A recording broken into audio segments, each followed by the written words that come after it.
Going for two. How you going? It's your boy here, Dan, at the B League says, coming at you for another B Leagues Pick'em show. B League Pick'em show. That's what we're here for. And we're going to go over 5 Pick'em props for this week, Week 5's NFL Sunday slate via Underdog Fantasy promo code GF2 for 100% matching deposit up to 250 big ones. I think promotion results may vary. Go with it from there.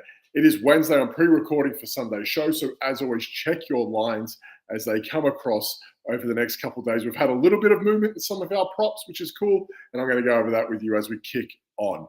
I hope you all had good fun on Thursday. I hope we had some success, and as always, stay tuned for after the show for the Starts and Sits program with Topher, Jamie, and Kyle. As always, every Sunday morning around 11 o'clock, 11:30. So stay tuned for that. Let's kick off into the first prop of the weekend. We're going to look at pick number 1. Aaron Rodgers. Remember, this is the London game. This is going to go off at 9 o'clock in the morning, so I hope those guys remember that as well. We're going to go Aaron Rodgers higher than 225.5 versus Minnesota in London. He's already down 1 yard. It started and opened at 226.5. He's down at 225. So they think it's kind of ballpark and everyone's saying, no, they don't want to give anyone any room. I'm going to say this is someone who is nearly the same as Aaron Rodgers. Any flight over 4 hours blows me out. It just sucks, right? But, he gets plenty of time to settle up against a former foe who's self-described. He's owned them. He's owned the NFC North for such a long time. Now he gets to face them again. And I'm sure he's going to have a whole bunch of fun in that. For the better part of his career, he has smashed Minnesota, Chicago, and Detroit. And now he gets to have a face, at least a look at a Minnesota team who is in a whole bunch of form. Look, terrible week versus the Broncos last week in terrible weather in New York. I live out here, and it was just a greasy day, wet, greasy day. It wasn't very fun at all. But look, parts of the game and parts of the moments of this game, he looked all right. And look, Mike Williams is a difference maker. I like how he started to connect with him a bit. If Alan Lazard and Bruce Hall could have caught the ball a few more times, it might have worked out. Maybe throw it to Garrett Wilson. He's starting to, greasy wheel this sort of thing. So get it to your best players. They'll start to make some moves for you. And I think, he will get to this line quicker than you think, as would B. So we still get a positive matchup against a team that loves a shootout. Minnesota, they allow the most passing attempts, completions, and yards at nearly 300 yards allowed per game. Rodgers is sitting at 226.5, so they're basically betting against him. And I think he should coast through this quota. It's kind of low, and I think in a game like this, it's going to blow out a little bit. 2 games over 225 in his last 2. He looks like his old self at times, but if he can connect more with, as I said, Wilson, Williams, and some of those big plays, I think we could get in for an upset for the Jets over the Vikings this week on the road. I feel like that's going to happen. Pick number 2, we're going to go Marvin Harrison, lower than 63.5 receiving yards at San Fran. Look, the 49ers, let's start with them. They've been a little up and down this year with their performance. At the end of 2023 season, those late injuries started to pile up, and you play into those big games. You get an injury late. Who was it? Dre Greenlaw blew his Achilles, the Super Bowl, and a few weeks before that, Talanoa Funga. Guys like that, you lose key pieces of this offense late in the season. It's hard to get a roll early, as it were. Now they lose McCaffrey as well a little bit longer at some point. They've had a rough start to the season, but I feel like they're starting to steady the ship. But, they haven't been the same team of late. So I get it.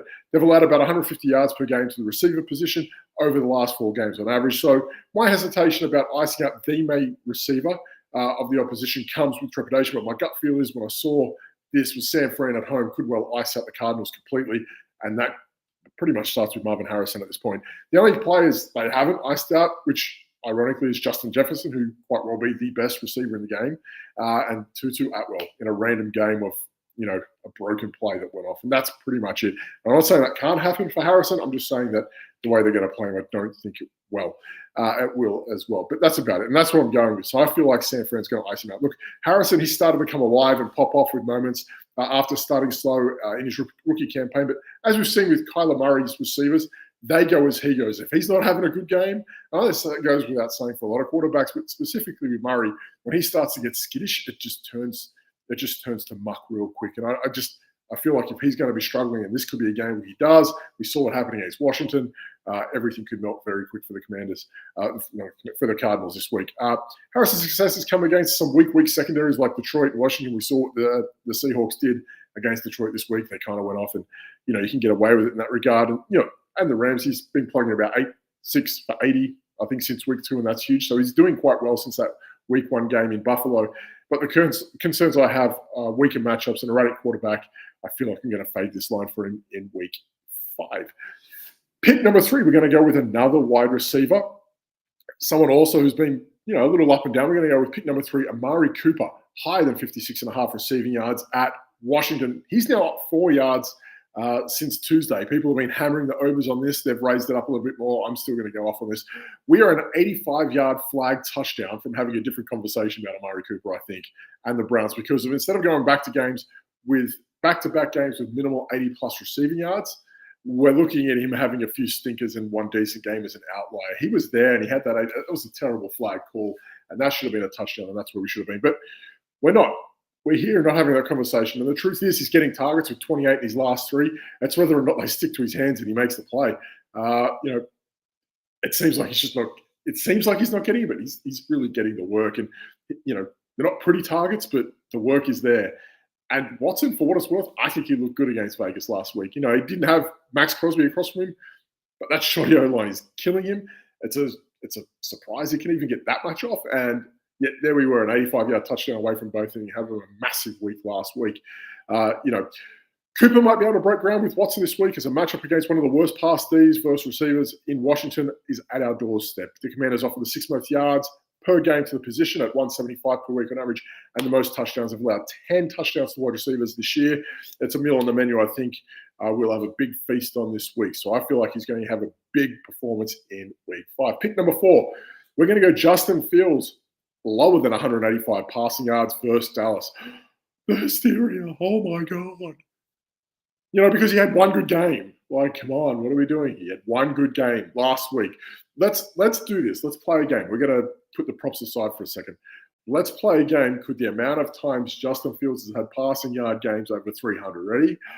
Other than last week, one time.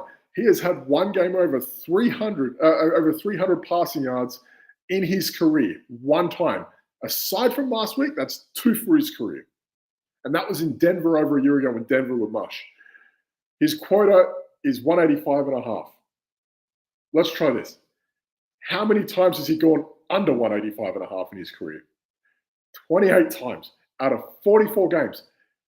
28 times in 44 games. That's 63% of his games. He failed to hit 185.5. And we are banging on the door like this kid has arrived. Fuck off out of here. That isn't where we're at with this. I'm sorry, it's a Sunday morning and it's early, but get the fuck out of here with this. This guy's here already. Shut the fuck up. Stop it. And all of a sudden he's arrived. Fucking get out of here. Either way, Dallas, they haven't been the lockdown defense. I understand that. We have seen over the last few years, so far this should have been about middle of the pack, giving up about, 220 a game. He's got that buffer from what they're giving him, but I'm not taking this, I don't think it was a light bulb moment for him, but more of a flush in the pan taking place. No Parsons, no Lawrence. I understand. I feel like Pittsburgh's going to do what they do best. They're going to run the ball up. They're not going to have the problem. They're just going to run it a lot more on Dallas, and that's what we're going to see. I don't think 185 is on the cards for Fields because he just doesn't do it. He's not really there. 63% of the time he misses. He misses 185, 63% of the time. Blew my mind when I saw that. Let's not get into the habit of thinking that he can. Pick number 5, pardon my hysteria. We're going to go pick number 5, Derrick Henry, higher than 84.5 rush yards at Cincinnati. That's down a yard. Funnily enough, people are hitting their lovers on this and they've brought it down a yard. I don't understand. Look, 5 touchdowns in his last 3. 84 yards was his worst total in that span.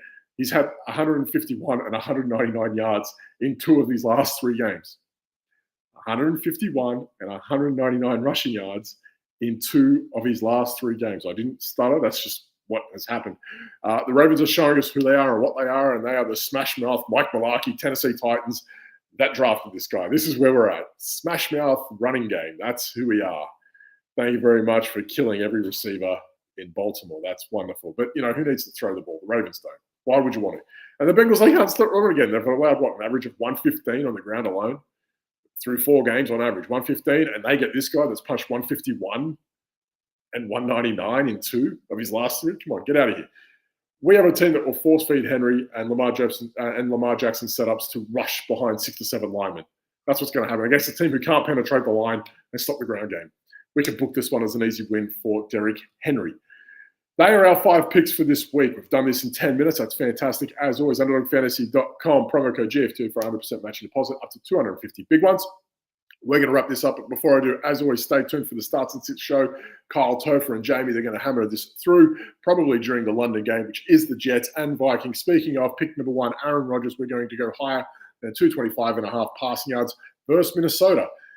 Pick number 2, Marvin Harrison, lower than 63.5 receiving yards at San Fran. Pick number 3, Amari Cooper, higher than 56.5 receiving yards at Washington. Pick number 4, Justin Fields, God damn it, lower, please, than 185.5 passing yards versus Dallas. And pick number 5, Derrick Henry, higher than 84.5 rush yards at Cincinnati. Thank you very much for staying tuned for this Sunday morning's prop show. As always, you can find me at the B League Says. And that's it. Find me on the Discord if you have any questions about your props going forward. As always, safe bets, happy punts,